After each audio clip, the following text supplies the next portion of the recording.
Order 66. If you really want a problem, we can get it lit. Ignite the lightsaber, we can get it in.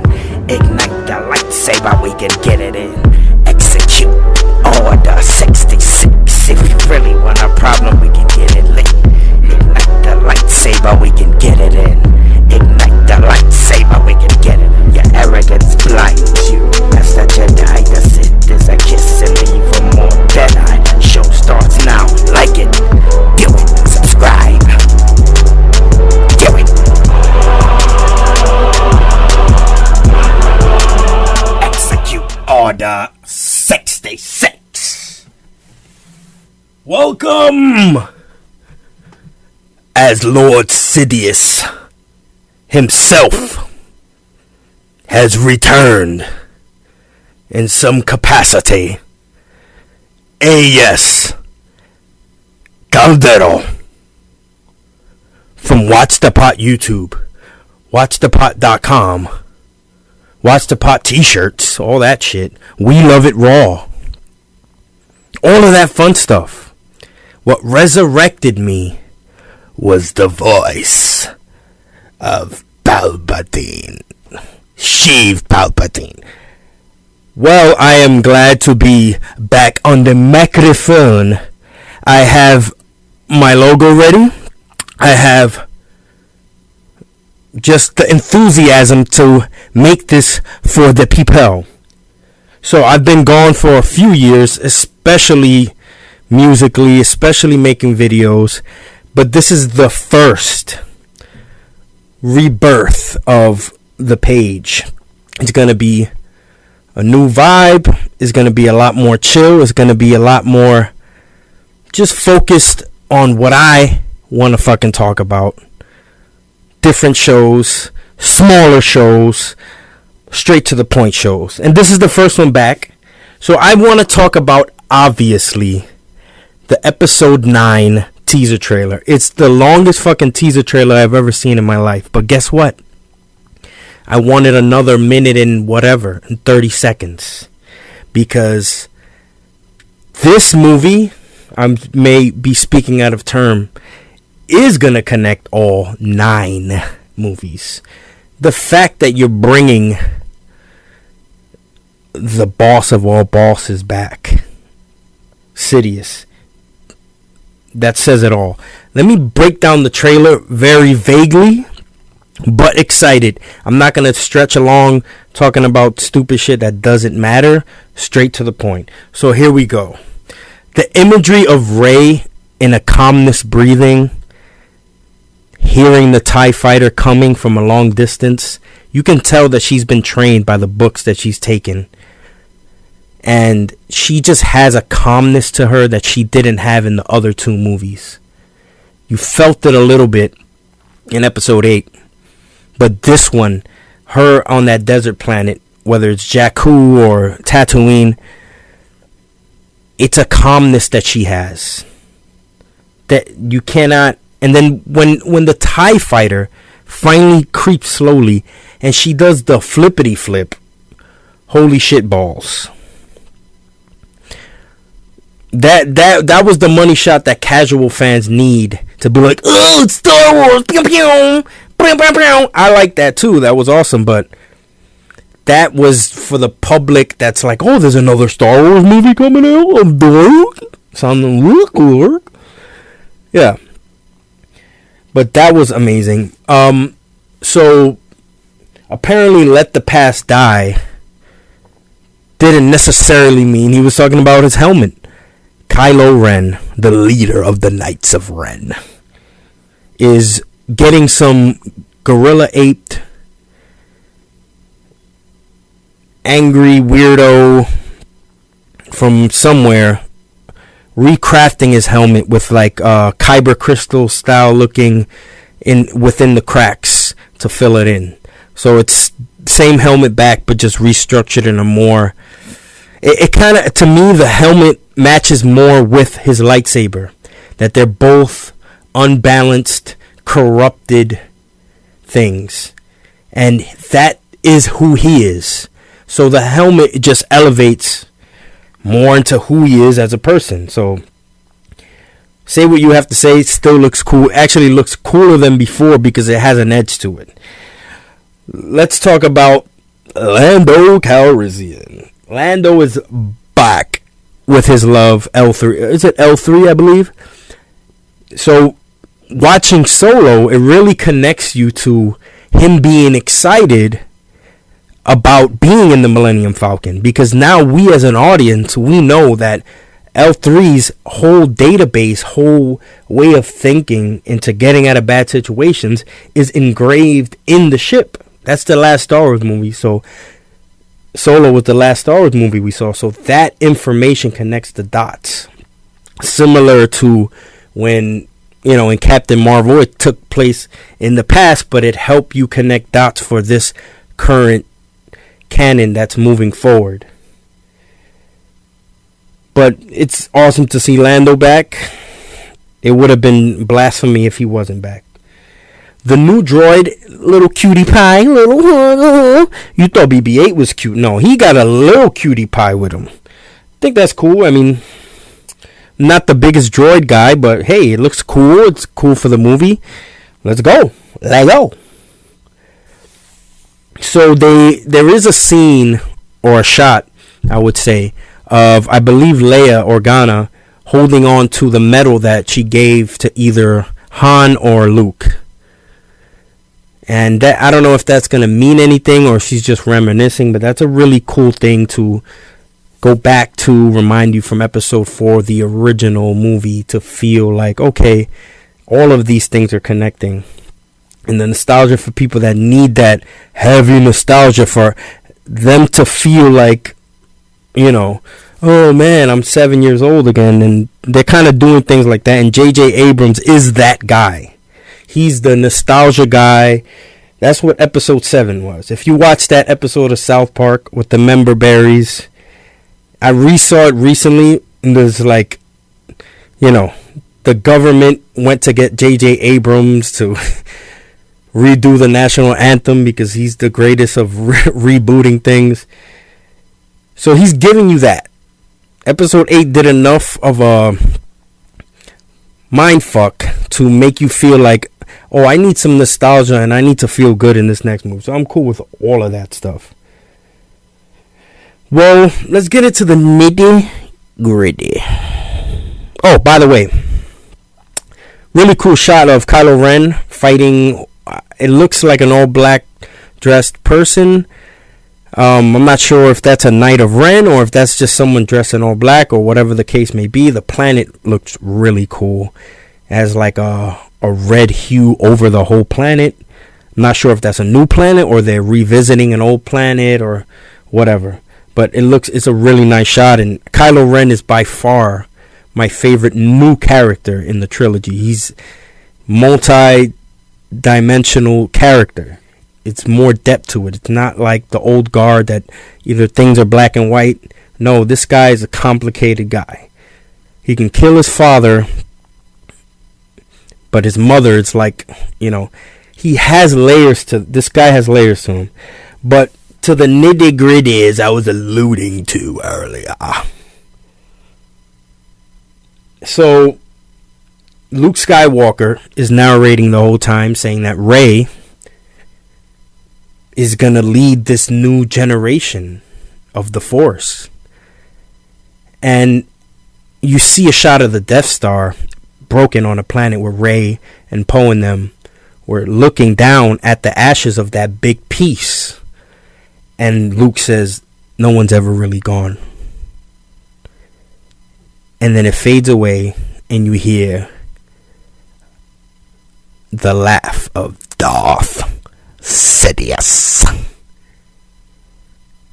Everyone that had a reaction to that, bug-eyed, like old Looney Tunes, a bug-eye coming out of their head to the screen, back and forth, because he's the baddest of all bads.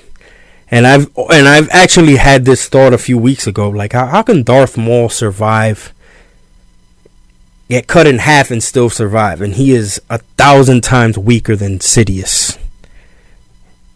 Sidious was at his max power when he got thrown down the shaft. or whatever that hole is. Some people may not like it. I haven't heard too many people that's concerned about that being a bad idea, but I think it's a great idea. No one's going to be a bigger villain than him. They threw you off with Snoke. Instead of giving you the same character in a different person, they actually gave you the character that nobody's bigger than, no one's badder than. The biggest bad of all, bro. Sheev Palpatine, like, come on. If you look at the landscape from 1 to 9, nobody's ever held the galaxy in an iron fist. One man is doing this for that long. That's an impressive thing. You hear, and then it fades away, and then you see the episode title revealed is, wow, The Rise of Skywalker. That can mean 1,000 things. I'm exaggerating. It can mean a few things. It can mean Luke Skywalker comes back from the dead, which I think that's an unlikely thing, but it's a possibility. Rey can be a Skywalker, her rising, or they alluded to it in the last trailer with Snoke. It's like darkness rises and light to meet it. Maybe Kylo Ren himself is the darkness that is rising. He is a Skywalker bloodline. It could also mean that. It could mean a bunch of different things. And it doesn't matter because it's a great title. It alludes to many things. And some people are saying that there's not going to be a Jedi anymore. It's going to be Skywalker is going to be the new name. Just like Knights of Ren is not the Sith. Some people are speculating that Rey is going to adopt things, all the best things from the Jedi lore, and create a more balanced Skywalker name. So Skywalkers will live forever, and you don't have to necessarily be a blood to be a Skywalker.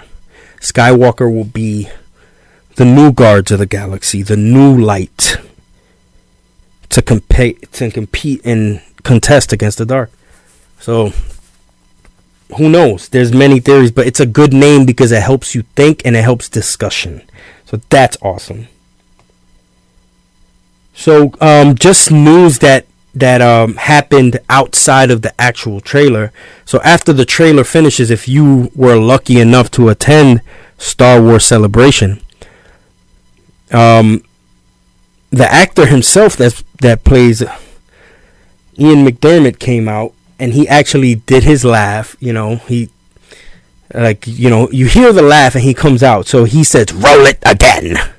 By the way, roll it again. Like, if I want to smoke with the guy that plays Darth Sidious, and I want him to say it in the room after we smoke. Roll it again.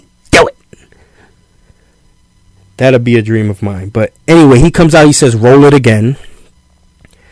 And that makes everybody go even crazier, because it's people were like, "Who is that? The Emperor?" Like, people were guessing who it was. But by Lucasfilm sending him out directly is really telling you, this is Sidious. We're serious. This is Sidious. Well, I'm super serial. So after the fact of that, after the fact, later on in one of the panels, Kathleen Kennedy says that he's been a part of the plan the whole time since episode 7. I don't know how true that is. I cannot call her a liar because I'm not aware of her having a lying past.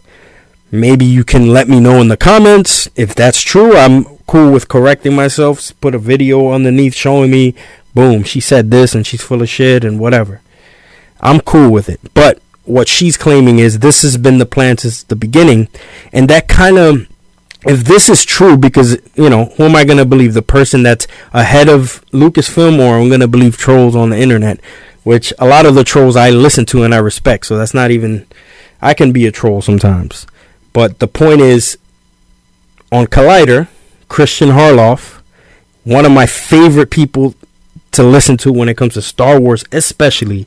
I listen to him on Collider Live and all of that. He's really good at his job. But his whole thing, his whole bitch about the movies are they weren't planned very well. There is no structure. He's giving a lot of head nods to Marvel and to Kevin Feige because they have a plan. But this is confirming that you're wrong, Christian. You know, you're not listening to this because I ain't shit. But, bruh, you're wrong. Because at the end of the day, if she's saying that, that means they planned it from the beginning and there was a plan. They may have gave some leeway to Rian Johnson. They say as long as you do this, that, and the third, then everything's cool. As long as this end result is what we need it to be. And that's actually cooler to me. You know, we can get into a whole discussion of why I think that's better than the MCU. But that's a whole nother thing. Alright? And, you know, J.J. Abrams also confirmed it. He said that he is so glad that nobody leaked that Emperor Palpatine was filming. So he's confirming even more that not only he's in the movie, but he's a crucial role and it's going to be an actual scene with him in it. Whether it's a flashback or whatever you want to. I'll take a flashback. Tell me. I don't care. Everybody could speculate and make their heads bigger than what they're supposed to be and exaggerate what should happen. But what I'm saying is I will take a flashback scene with Emperor Palpatine or a hologram. I'll take any of that. Because at the end of the day, it's all Star Wars lore. And when someone watches it from head to toe, all the lines are going to connect. And everything is going to be as amazing as it's always been. And all of these things, just if you only like the original trilogy, all of these things, they enhance the original trilogy. You can say everything else is average or whatever. You don't like this, but you like that.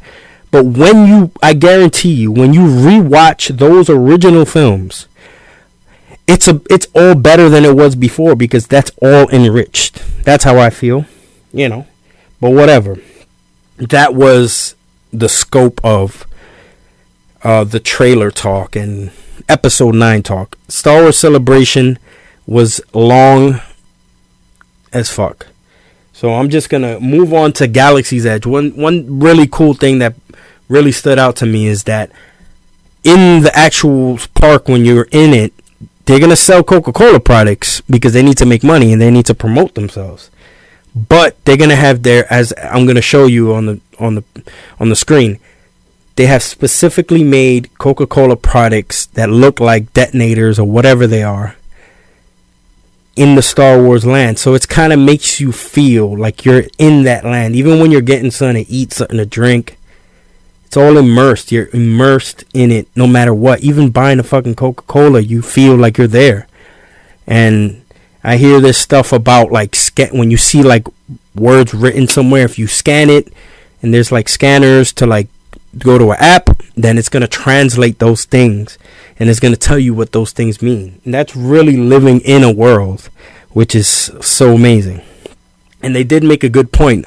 There was an Asian guy that he worked on like Phantom Menace and a bunch of the movies, and he's working at the park with them, which I found really intriguing because he was actually helping develop a lot of those planets.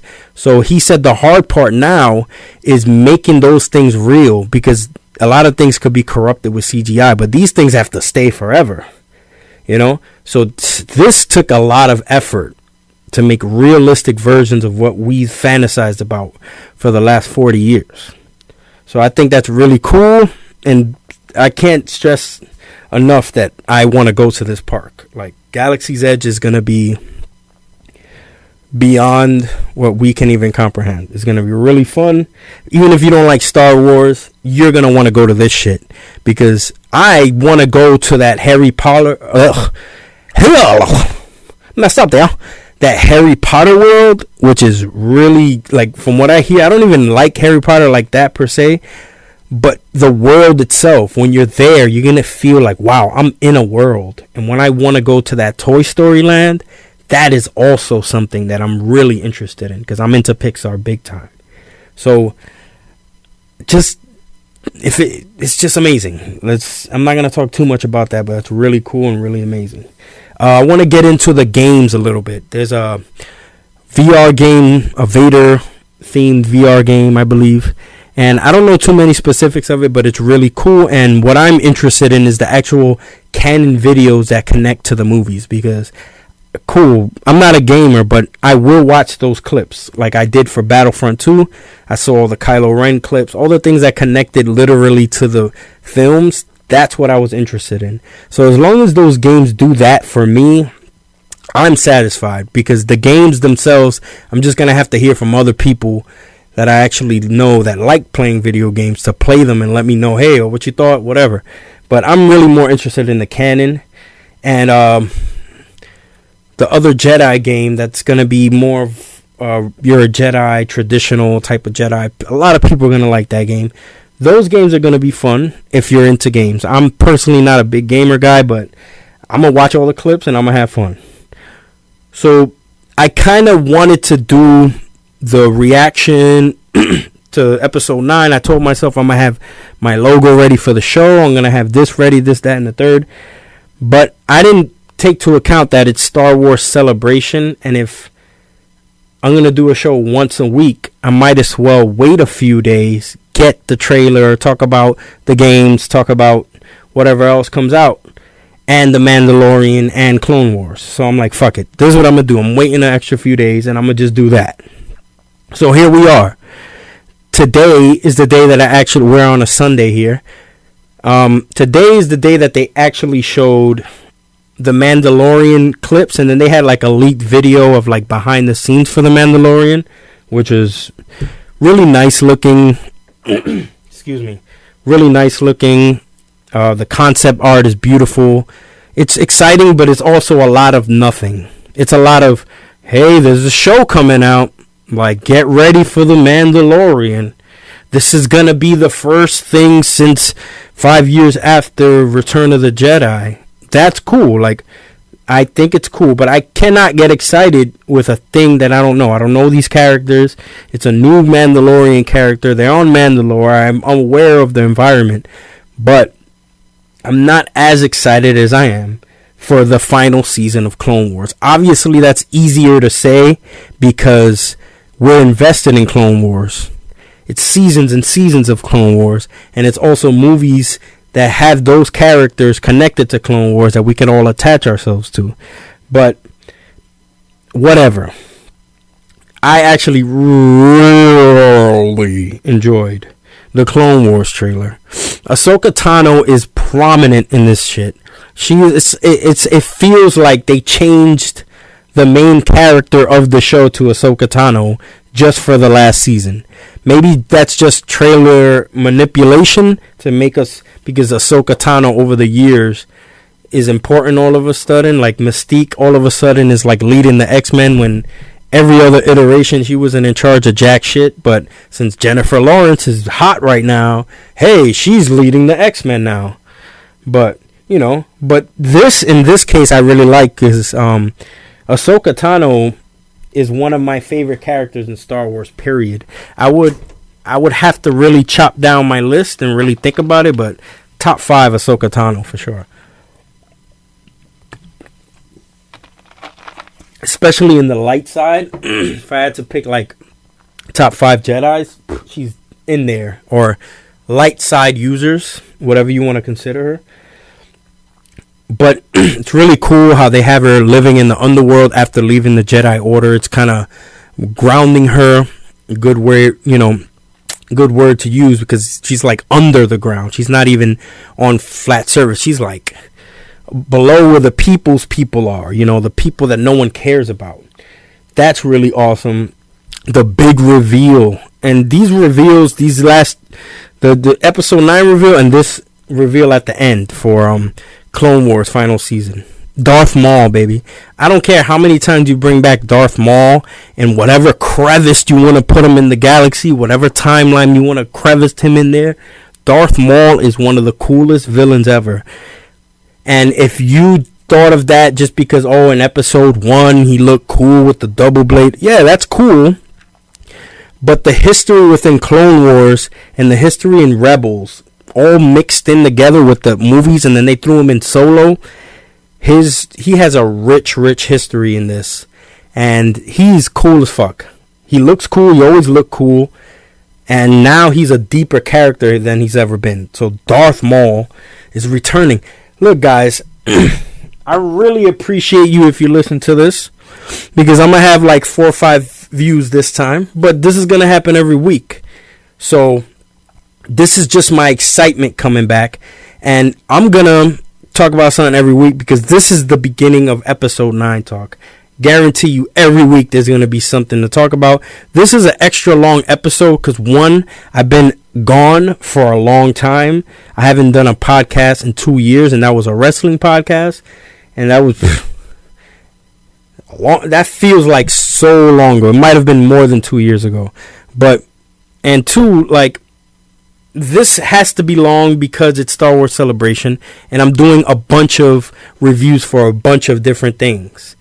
The videos are always going to be long whenever there's something to this capacity.